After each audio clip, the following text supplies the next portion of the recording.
The Big Green Talk. Parce que tous les succès commencent par une idée, en proposant à ses clients une sélection unique de pièces ou composants de qualité, Norelem se distingue en accompagnant pleinement tous leurs projets. Conseil d'experts, banque de données riches, livraison rapide, c'est toute une équipe qui s'anime depuis plus de 60 ans.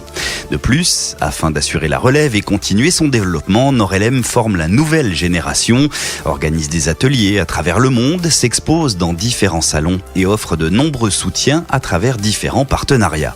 Autant de sujets que nous allons explorer en immersion dans cette collection de podcasts. Sur le terrain, nous allons rencontrer et discuter avec eux à l'interne comme à l'externe, les gens qui font le quotidien de Norelem et allument les feux verts de tous les projets. Bienvenue dans The Big Green Talk.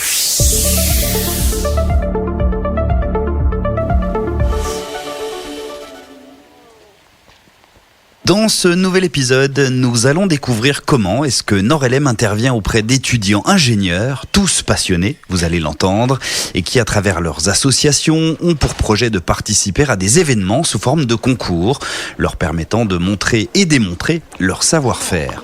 Pour cela, direction donc l'Université de technologie de Troyes, l'UTT, un établissement public qui figure parmi les 10 écoles d'ingénieurs les plus importantes en France. Elle forme plus de 3000 étudiants chaque année et offre donc la possibilité à ceux avec qui nous avons rendez-vous, en parallèle des cours dispensés, de profiter des infrastructures pour développer des projets comme ceux que nous allons découvrir auprès des membres de l'association de Troyes Racing Team et de Nereid.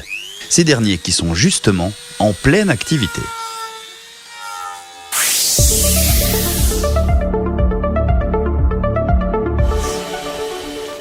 Est-ce que tu peux d'abord te présenter? Qui es-tu? Bien sûr. Moi, je suis Enguerrand Martineau et je suis président de l'association depuis juillet passé. Donc, l'association Nereid, et on fabrique un bateau innovant pour aller participer à une compétition à Monaco. Alors, Nereid, pourquoi Nereid? Je me posais cette question. C'est quoi ce nom? Ça vient d'une déesse grecque et les fondateurs du projet, il y a 3 ans, ont décidé de donner un nom lié au projet. Donc, à la mer, et Nereid, c'était le nom le mieux choisi. Très bien. Bon, alors avant que François arrive, qui est un de tes collègues de l'association, on peut dire ça, est-ce que tu peux nous décrire un petit peu cet atelier, ce terrain de jeu? On peut rentrer peut-être et oui, bien sûr, tu nous montres un peu ce qu'on peut y voir? Bien sûr, avec grand plaisir. Donc, on a sur la partie droite beaucoup d'établis de travail. Donc, c'est là-dessus qu'on va pouvoir bricoler un petit peu. Et sur la partie de gauche, il y a surtout des étagères de rangement. On va mettre tout le matériel un peu plus sensible qu'on va stocker. Et en plein milieu, on a l'espace pour mettre notre bateau. Donc les flotteurs, ils sont pas ici, ils sont directement à la base nautique. On n'a pas besoin de les transporter à chaque fois comme ça. Et sur le bateau, on peut voir le cockpit en fibre de lin. Ouais, c'est ce qui est juste devant nous là, ouais. Exactement, qui a été fabriqué l'an passé avec l'un de nos partenaires. Au milieu, on va avoir la boîte technique. Donc dedans, il y aura les batteries et tous les petits composants de contrôle. Et à l'arrière, il y a le moteur. Donc le moteur qui a été développé l'an passé. Et cette année, on en fait un similaire avec 2 hélices contrarotatives. Très bien, parce que c'est un bateau à moteur donc. Exactement. Combien de places? Parce qu'il a l'air petit comme ça. Une place pour le pilote et c'est déjà bien assez. Ça suffit effectivement. Et qu'est-ce qu'on fait après, une fois que c'est monté de ce bateau? Une fois que le bateau est monté, on va faire des tests au lac d'Orient, donc à une demi-heure d'ici. Et on peut tester le bateau dans différentes configurations, donc que ce soit sur des parcours type endurance, donc le but c'est de parcourir la plus de distance possible en un temps limité, ou des essais type vitesse, donc faut aller le plus vite possible tout simplement. Donc ça nous permet de tester notre bateau et d'éviter de pouvoir rencontrer les problèmes avant d'arriver à la compétition pour pouvoir les régler en amont. Alors cette compétition du coup, quelle est-elle? C'est quoi cette compétition? Le but ultime finalement des tests que vous menez là? La compétition, c'est le Monaco Energy Boat Challenge. Ça a lieu tous les ans début juillet à Monaco et ça rassemble des équipes qui viennent du monde entier. Quand je dis du monde entier, il y a des Indiens, des Canadiens, c'est vraiment le monde entier.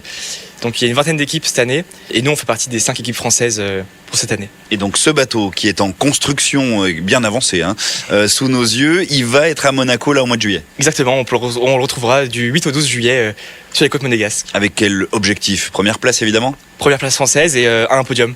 Et alors sans qu'on rentre dans du secret industriel, qu'est-ce qui va faire la différence avec ce bateau? Si tu peux peut-être nous montrer sur quoi vous avez particulièrement mis l'accent. Cette année on a 2 objectifs principaux, c'est réduire le poids du bateau, donc que ce soit par des contraintes de la réglementation, mais aussi de performance forcément.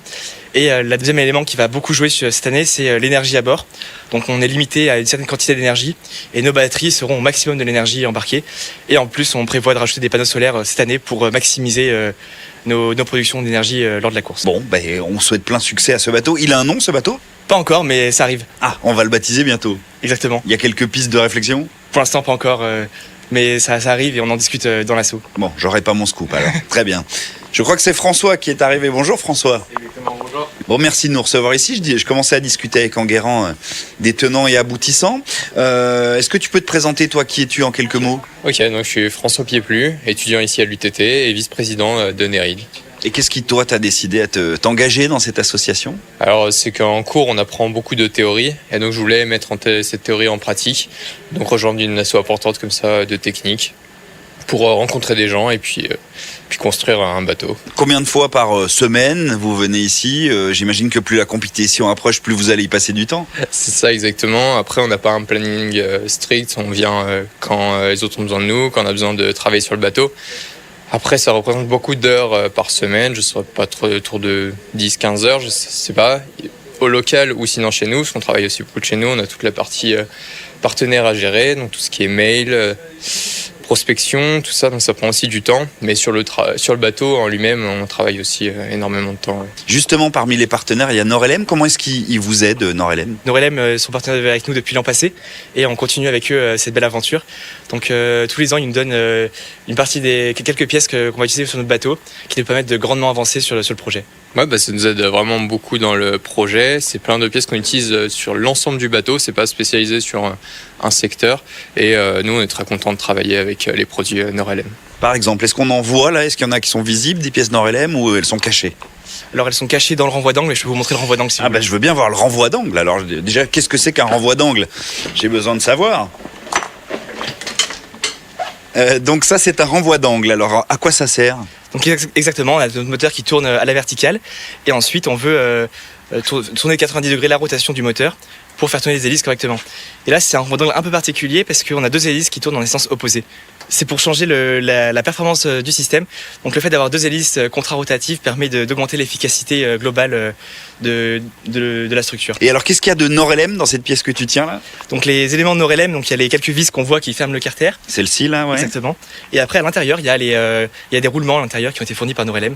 Donc les roulements permettent de guider les arbres et d'assurer les meilleurs guidages sans perdre d'énergie. Ok, donc c'est des petites pièces, on va dire, par rapport à l'intégralité du bateau, mais qui ont un rôle essentiel, quoi. C'est des petites pièces sur lesquelles rien ne marcherait. Sur l'accompagnement qui vous est offert par Nord-LM, au-delà du très concret et des pièces, dans les rapports humains que vous avez l'impression que vous avez des gens à l'écoute? Ah, carrément, ils sont très gentils. Tous les ans, on se voit dans nos locaux et c'est un grand plaisir de discuter avec eux sur leur présenter notre projet. Ils sont toujours très à l'écoute et voilà, c'est un plaisir de travailler avec eux. Et comment est-ce que ce choix s'est fait de Nord-LM? C'était inévitable, incontournable, obligatoire de passer par Nord-LM? C'est de fil en aiguille, on cherchait des composants et forcément Nord-LM c'est une référence dans le domaine, donc on est passé par eux directement. Puis on a la chance que l'entreprise est très ouverte aux partenariats et aux sponsors d'équipes étudiantes. Donc ça s'est naturellement dirigé vers cette entreprise. Merci messieurs, je vous laisse retourner à votre fabrication de bateaux, dont on ignore encore le nom, mais j'imagine que on le saura bientôt. Merci beaucoup. Merci Avec grand plaisir.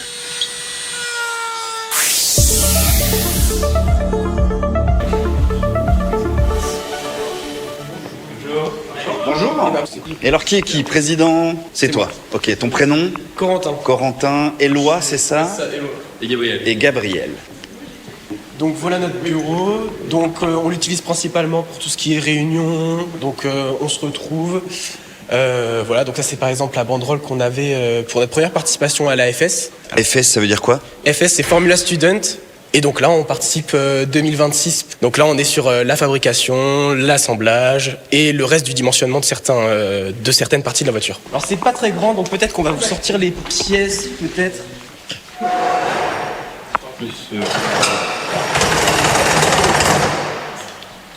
Donc bureau qui sert aussi un peu de local de stockage alors. Hein. Exactement, en fait on a les pièces qui arrivent à l'UTT dans la logistique et après on peut les ramener une première fois ici. Donc on en profite pour stocker quelques éléments qui sont un peu sensibles. Ici on a notre différentiel et là du coup on a le moteur. Je te laisse peut-être le présenter parce que... En plus j'ai eu la chance du coup d'être responsable du pôle au moment où on a acheté ces deux éléments. Donc voilà notre moteur, un MRAX 228, moteur électrique. Donc aujourd'hui, on a une équipe de 5-6 étudiants qui fabriquent notre châssis à l'industriel de l'UTT. Et donc du coup, on est en attente de fabrication de ce châssis pour pouvoir après implémenter les composants. Donc en attendant, on les commande, on les teste, parce qu'il y a une grande batterie de tests qui sont faites pour vérifier l'intégrité de la pièce et voir qu'elle corresponde bien à ce qu'on avait attendu. J'ai vu passer un sachet avec écrit Nord-LM dessus. Ça veut donc dire que Nord-LM est une aide précieuse dans la fourniture de pièces, c'est ça ? Exactement. Ça a été notre premier partenaire, notamment parce que c'est un partenaire principal de la Formula Student. C'est même Nord-LM qui rentrait en contact avec nous quand on a développé l'association, parce qu'on est une association qui s'est développée il y a maintenant 3 ans.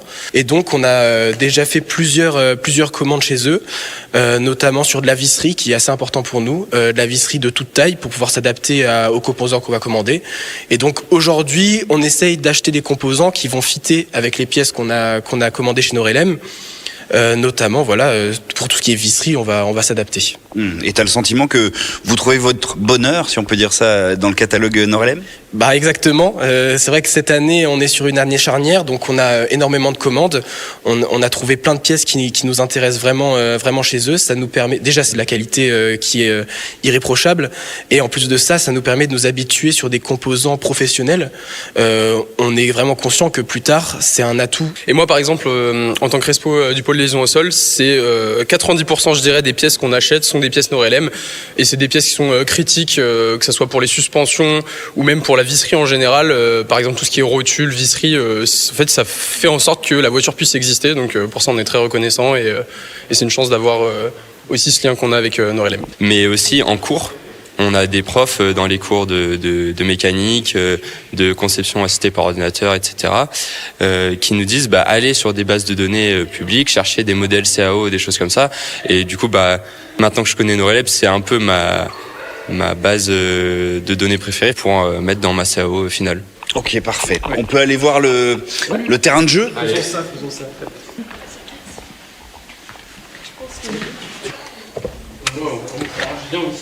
La grosse difficulté de notre projet, c'est la réglementation qui est imposée par la compétition. On ne peut pas improviser en fait sur déjà la sécurité, les performances, la fiabilité de notre voiture. Donc on a des épreuves qui sont statiques. Et une fois qu'on a validé toutes les épreuves statiques qui vont valider le fait que notre voiture n'est pas dangereuse, on va pouvoir faire les épreuves dynamiques. Donc les épreuves dynamiques, en fait, elles vont vraiment évaluer les performances de notre voiture, que ce soit sur de l'accélération, sur du maintien de piste en virage, sur du freinage. Vraiment, on va aller tester les performances et chercher en fait le petit résultat qui fait plaisir. Ouais, c'est pas juste un grand prix au sens classique comme on l'entend, il y a plein de choses techniques. Oui, en fait, c'est avant tout une compétition d'ingénieurs. Ok, donc nous voici devant l'atelier. Donc ça nous permet d'avoir un lieu où on peut assembler la voiture de manière assez sécurisée et sécurisante pour les étudiants. Évidemment. Alors pendant qu'on discutait, Gabriel et Éloi ont sorti un carton Nord-LM avec plein de pièces à l'intérieur. Qu'est-ce qu'on a là sous les yeux en quelques mots ? Là, on a essentiellement de la visserie de toute taille, donc des diamètres de vis généralistes, du M6, M8, M4. On a des colliers de serrage et je crois qu'on a quelque part des écrous à encoche et un petit peu de roulement. Et la pièce la plus utile, la plus performante, de chez Nord-LM que vous avez eu à manipuler, que vous manipulez, c'est laquelle ? On l'a pas encore, mais ça va être les rotules vraiment, parce que c'est indispensable pour tout ce qui est triangle de suspension. C'est ce qui permet à la voiture de pas exploser dès qu'elle se prend un petit dos d'âne. Pourquoi est-ce que le choix de cette rotule s'est fait chez Nord-LM ? Alors déjà en termes de variété de choix de rotules sur Nord-LM, c'est assez exceptionnel, surtout la facilité avec laquelle on peut trouver ces rotules. Et il y a aussi l'aspect financier, où les rotules Nord-LM sont, je dirais, imbattables au niveau prix par rapport à la concurrence, surtout en France. À côté, nous avons aussi des pièces en découpe laser qu'on a fait faire. Donc ça, c'est des pièces que nous avons conçues en conception assistée par ordinateur. Sur les ordinateurs, on a ici le volant. Et en fait, globalement, tous ces éléments... Ça, ce sera le volant ? Ça sera... c'est un exemple de volant. Ah aussi, oui. on mettra des protections en impression 3D ou ce type de choses. Mais la taille, ce sera à peu près ça. Voilà, c'est ça, c'est un tout petit petit. volant. Ouais, voilà, c'est un tout petit. Faut aussi se rendre compte que c'est une toute petite voiture qui permet d'accueillir une seule personne et Une monoplace, donc. voilà, c'est ça, exactement. Une monoplace qui n'est pas très grande et justement, ça c'est que des pièces qui seront mises sur la voiture et ça sera fixé avec de la visserie Norelem pour le coup. Donc c'est pour ça que c'est une aide précieuse. On peut aller voir le châssis ? Allez, on va essayer.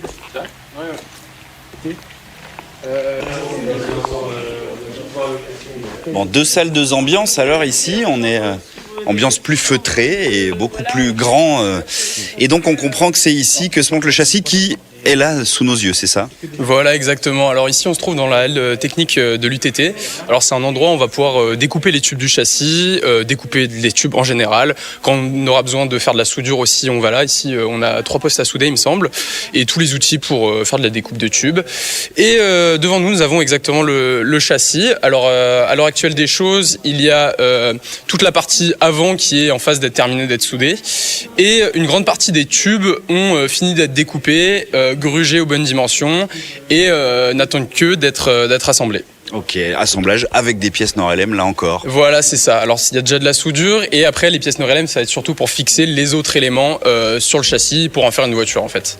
Effectivement. Bon, et ben parfait. Il reste encore un peu de pain sur la planche. Merci en tout cas de nous avoir fait profiter de tout ça. On vous souhaite plein succès pour cette course. Merci beaucoup, messieurs, merci. Merci à vous. Merci à vous. Voilà donc pour notre immersion au cœur de cette vie estudiantine, passionnante et passionnée, et à travers elle, la culture Norelem qui, on l'aura bien entendu, est très présente des débuts jusqu'aux fins des projets. Un grand merci aux équipes pédagogiques de l'UTT pour leur accueil, ainsi qu'aux membres des associations Néréide et 3 Racing Team, dont vous pouvez suivre les aventures et leurs courses sur leurs réseaux sociaux. Sachez enfin que cette année, Norelem France est à la recherche du meilleur des jeunes talents dans le domaine de l'ingénierie et du développement. Alors si vous êtes lycéen, universitaire ou étudiant, dans une école technique ou spécialisée, vous pouvez vous inscrire à l'Engineering Newcomer 2026. Un jury d'experts évaluera votre travail et vous permettra peut-être de décrocher un prix allant jusqu'à 1 250 €. De plus, si le projet fait partie du top 3, il vous sera alors possible d'aller le présenter lors de la cérémonie de remise des prix au siège de Norelem France. Vous trouverez toutes les infos sur le site internet de Norelem. Quant à moi, je vous donne rendez-vous très vite pour un nouveau podcast, une nouvelle découverte au cœur des actions et des activités de Norelem. The Big Green Talk.